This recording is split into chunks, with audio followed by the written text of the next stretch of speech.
All right, I've just been dunking a chunk of bread into this delicious bowl of barbecue pork and cannellini bean stew. It's a thick, hearty stew. Really easy to make, but do allow time. It takes about 2 hours of simmering. So the best thing to do is to make this the day before, the morning. Actually, the day before is fantastic because it just seems to get even tastier the longer it sits. And this is a great way to eat it. This is a really Swiss way where we dip our bread. And you get a spoonful. There's a surprising number of cloves of garlic in here. But the thing is, it doesn't taste overly garlicky. It's just a very mild flavor. And the garlic itself, like I've got a piece right there. Melts in your mouth.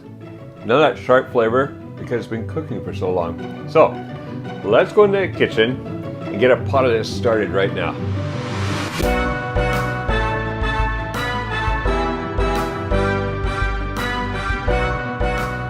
All right, to make our barbecued pork and cannellini bean stew, just a few ingredients here. First of all, we have the cannellini beans, which have been rinsed and drained. That's 2 15-ounce cans of these white cannellini beans.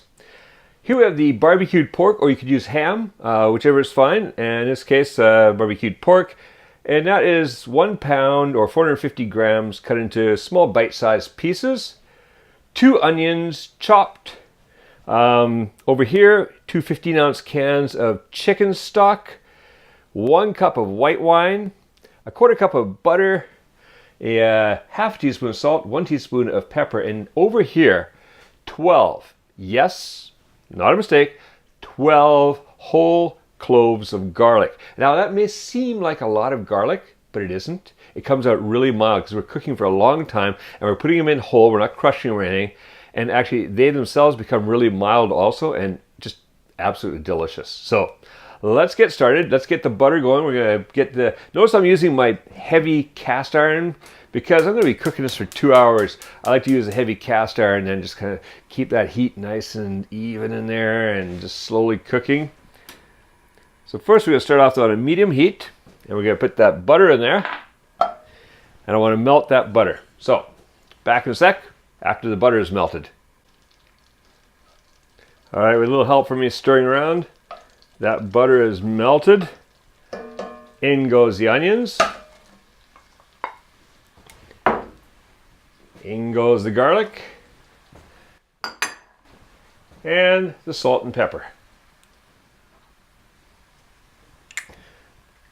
All right, now all I'm going to do is cook this on medium heat, stirring occasionally for about 10 minutes.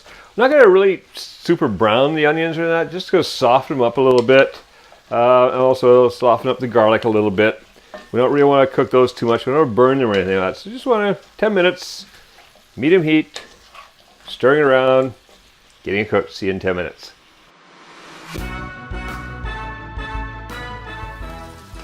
All right, that's been 10 minutes. It's with all that butter in there. It's just what like our onions are boiling in butter, and we've got a little bit of brown in there.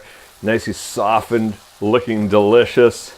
All right, now what we're going to do is we're going to pour in the white wine. And if anything is stuck to the bottom anywhere, as the white wine goes in, you just scrape and deglaze. There we go. And that smells great. All right, now in go the rest of the ingredients. This is really easy to make. It's just the fact that you have to let it cook for a long time. Other than that, it's a really easy dish. In go the beans. That on one side. And just kind of mix that around a bit. Oh yeah, and now in goes the chicken stock.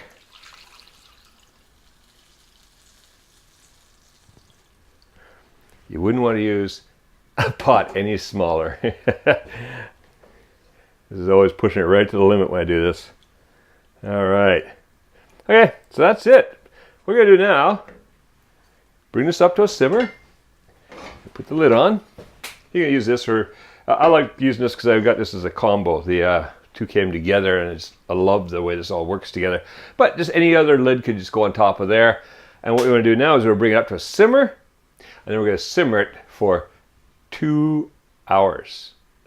Now, you can get away with a little bit less than that, but I find that 2 hours just brings it to the point where those beans are falling apart, the meat's falling apart, everything is just coming together into a nice, creamy, delicious stew.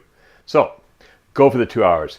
Make it the day before you have to. Make it the morning before. Day before is great. It tastes great the second day. And actually, it's good even cold the next day. All the flavors have mingled together. All right, we'll see you in 2 hours when this comes out of here. Alrighty, that has been simmering away here for 2 hours. And just, every once in a while, pop into the kitchen and give it a little stir up from the bottom. Just to make sure things aren't sticking, but look at that. Oh, it's all coming up there. The beans just start falling apart, and you get this beautiful color to your stew. That is ready to go.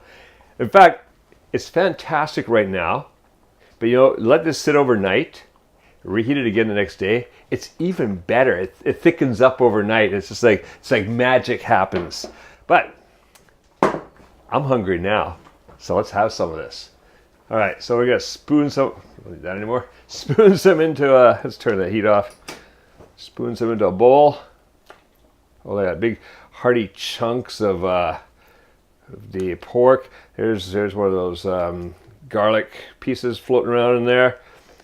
You know what this is really good with? Some bread.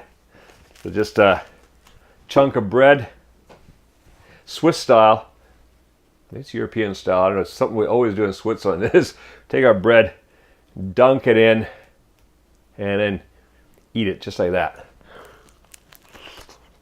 And that is so good. All right. Enjoy some barbecue pork and cannellini bean stew, and with some good bread. All right. Now, if you go to the link appearing on the screen, you can get the free printable recipe for barbecued pork and cannellini bean stew on our website. And also, remember to go check out our tech videos and other videos on our Patreon, and consider becoming a patron for Kuma's Kitchen and supporting all these recipes that we create. Now, go put out a recipe. Have fun making and eating this delicious and very hearty stew, and make cooking fun again with Kuma's Kitchen.